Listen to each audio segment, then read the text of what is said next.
Oke, kawan-kawan, thanks for watching. Jangan lupa subscribe, like, and share. Terima kasih. Assalamualaikum warahmatullahi wabarakatuh. Jumpa lagi bersama saya Asnan Wae di sini di rubrik KTP-ku, kupas tuntas penelitian kualitatif kuantitatif. Gimana kabarnya pejuang skripsi? Semoga sehat walafiat. Ayo semangat tuntaskan sampai kelar ya. Amin ya rabbal alamin.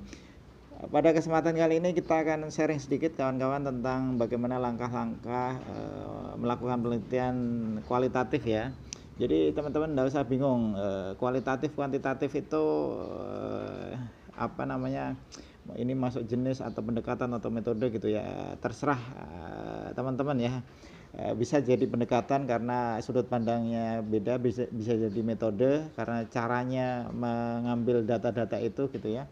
Tapi yang jelas secara garis besar dibagi menjadi kualitatif kuantitatif. Kali ini kita akan bahas tentang bagaimana prosedur atau langkah-langkah ketika teman-teman memilih penelitian kualitatif ini secara umum ya. Yang pertama adalah teman-teman menentukan dulu mengidentifikasi masalah ya.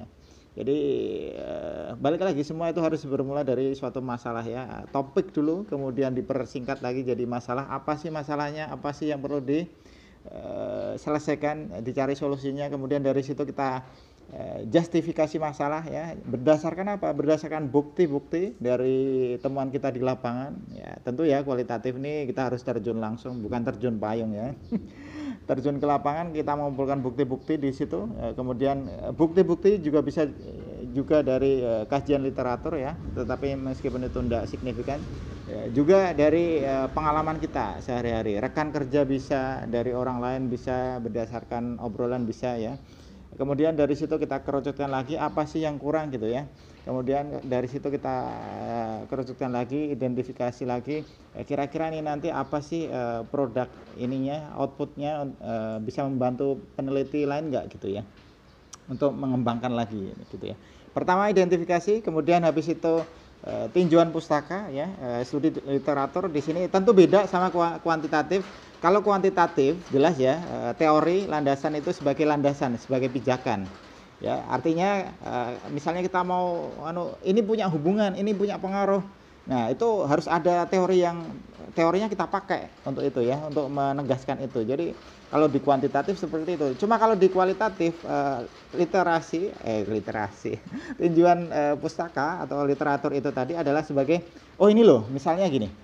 Saya judul kualitatifnya penelitiannya gini, profil kemampuan pemecahan masalah pada materi apa ditinjau dari holistik serialis. Jadi temuan si A itu mengatakan begini, oh ya oke, kita pakai itu, kita punya itu, kita pegang itu, tapi kita akan mengembangkan teori lain gitu loh. Oh, jadi dari teorinya A, polanya profil kemampuan pemecahan itu kayak gini. Tapi kalau dari kita, temuan kita nantinya, bisa jadi berkembang seperti ini. Jadi just kita pakai teorinya, kita simpan, habis itu kita kembangkan itu niatnya. Kalau kualitatif seperti itu. Tapi kalau kuantitatif itu penegas. Oh iya benar, ini ada hubungan personal. Ini ada pengaruh gitu ya. Seberapa besar pengaruh itu kuantitatif. Kalau kualitatif just dari sini profilnya bilang A. Kalau dari kita mungkin bisa A ke B, mungkin polanya seperti apa gitu ya. Itu ya yang kedua, identifikasi masalah, kemudian tinjauan pustaka, kemudian yang ketiga tentunya tujuan penelitian. Ini penting ya. Kalau di kuantitatif cukup menjawab apakah terdapat pengaruh, ya. Apakah terdapat apakah ini efektif, ya, gitu ya. Tetapi kalau di kualitatif, bagaimana profil kemampuan ini. Jadi kita bisa cerita di situ, enggak cuma jawaban ya atau tidak, tetapi ini bisa diuraikan secara deskriptif. Kita bisa cerita di situ secara naratif juga ya, persuasif semua ya, yang tip-tip itu ya. Artinya apa? Artinya kalau di kuantitatif itu tujuan penelitian apa gitu ya. Tapi kalau ini bagaimana prosesnya itu ya. Ya, setelah identifikasi, setelah tinjauan pustaka, kemudian tujuan penelitian juga jelas gitu ya, atau fokus penelitian juga jelas. Selanjutnya adalah apa?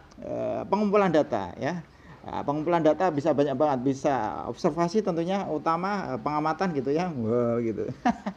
Kemudian selain pengamatan bisa juga dengan wawancara tentunya ya. Iya iya iya, iya. Wawancara banyak macamnya ya, terserah mau pakai apa gitu ya. Cuma kalau kualitatif jelas harus wawancara mendalam gitu ya, terstruktur gitu ya. Disinilah pentingnya partisipan, subjek penelitian di sini. Ya, partisipan yang kredibel, partisipan yang mengerti betul, cocok gitu ya. Kalau kita tadi profil kemampuan pencerahan masalah berdasarkan holistik serialis, berarti kita harus pastikan bahwa si A ini holistik atau serialis, si B ini serialis atau holistik, dibalik-balik ya, biar nggak gosong. Itu harus kita pastikan. Ketika kita mau meneliti tentang etnografi, tentang apa, etnomatematika misalnya, tentang etnomatematika museum, berarti kita harus tanya ke orang yang mengerti betul museum di situ. Jangan cuma penjaga parkir kita tanya, not credible gitu ya. Jadi di sini pentingnya pengumpulan data, misalnya kita memilih, di sini letaknya adalah memilih, kuncinya memilih partisipan atau subjek penelitian. Kalau di kualitatif jelas ya, pastikan itu subjek penelitian, bukan bukan populasi sampel tapi subjek objek ya gitu ya. Meskipun oke lah, ada yang bilang sampel juga, tapi sampel di sini adalah yang mewakili sedikit aja, tapi tetap sebutannya adalah subjek dan objek. Oke, lanjut next. Setelah pengumpulan data, tentu kita harus mengetahui keabsahan data ya. Langkah keberapa tadi saya?